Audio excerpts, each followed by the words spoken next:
It's truly an honor to be asked to be your keynote speaker at this event, this launch event for Developer Circles, our very own launch event for Developer Circles. And let me also express how proud I am of Samantha and her team for the work that they've been doing in their communities and for the tech ecosystem here in Guyana. Now, many of you may not know this, but Samantha is a past student of mine. And the one thing that always stood out with her was her love for coding. And she found admirable ways to use technology to influence social change, youth development, and based on what I'm witnessing here, a great potential for our national development as well. In the 15 years that I've spent as an academic, practitioner, and entrepreneur, there is one amazing truth that I'd like to share with you today. And that is that power within the simple act of coding. It has that ability to change the world because it changes the way you think. Thinking back, when I first started coding, I did horribly. I guess many of you can relate as well. I just didn't get it. But there's this adjustment period that you have to go through. And I saw this a lot with many of my students. You just don't get it until you get it. And the best decision that I made was sticking to it. Because when I made it to the other side, I began to see things differently. I could visualize parts of programs in my head. All the variables and the conditions and the constructs came alive. And when I met object-oriented programming, I was hooked. It just made sense. Objects and design patterns and graphical user interfaces. It was awesome. And towards the end of my degree, I was programming a lot, primarily because I was freelancing, but I did it for fun as well. And virtually anything my imagination conjured up, I was able to program within this digital space. But something else was happening up here. And I began to notice that my life became more organized. I became calmer and more rational in my decision making, which I have to say helped how I manage my time and energy. And it helped me keep a level head, when drama spiked in my personal relationships. Logic became my intuition. Personal beliefs and one-sided thought or partisan thought took back seats to being pragmatic and objective. And I started to decompose problems and identify solutions for things that didn't even relate to tech. And when I started working at a university, I was given the opportunity to lead planning committees and eventually an entire academic department.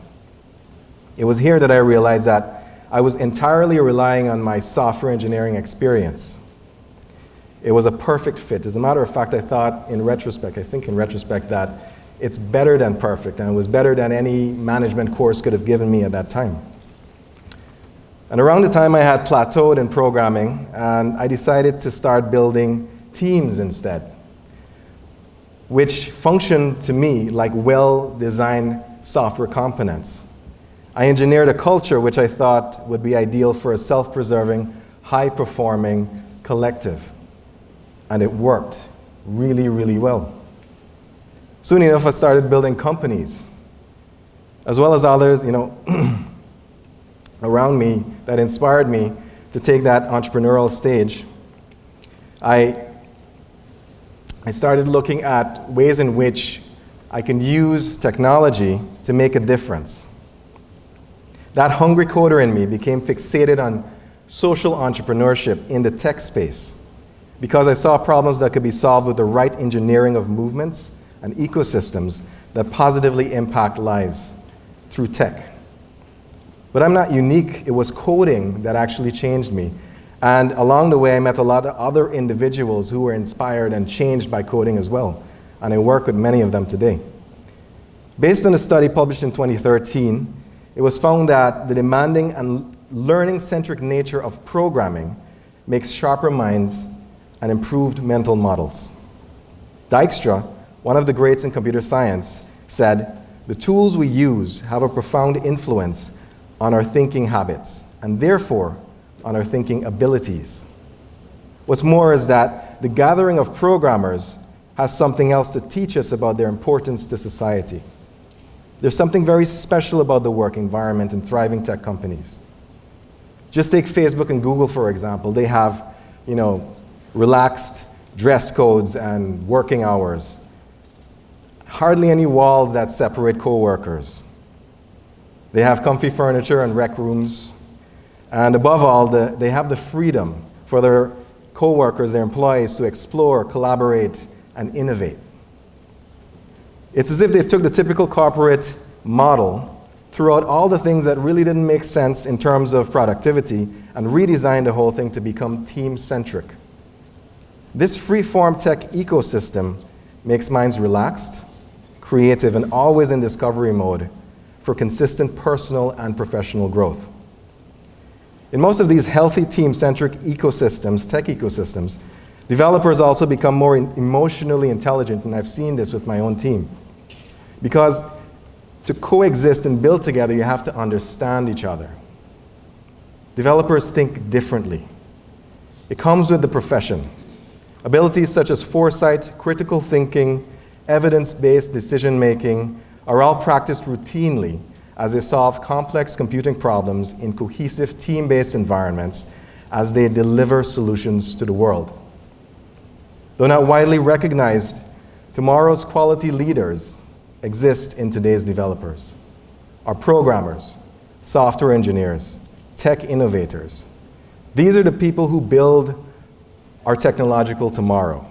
And if we examine their qualities more closely, we may recognize in them our ideal managers, politicians, and policymakers. And with great leadership, through a developer mindset, we can address the roots of some of our most troubling national problems, such as partisan thinking and mismanagement. We can engineer self-sustaining initiatives that transform a natural capital into reproducible capital, and have the foresight to stay on top of resource management in the long term. We can promote healthy collaboration by coexisting, building together, and understanding each other. Tech ecosystems like developer circles are definitely more important than we think. They multiply the developer mindset by raising developers and granting them an engaging ecosystem from right here at home to connect, learn, and code the changes we'd all like to see right into our society. Thank you.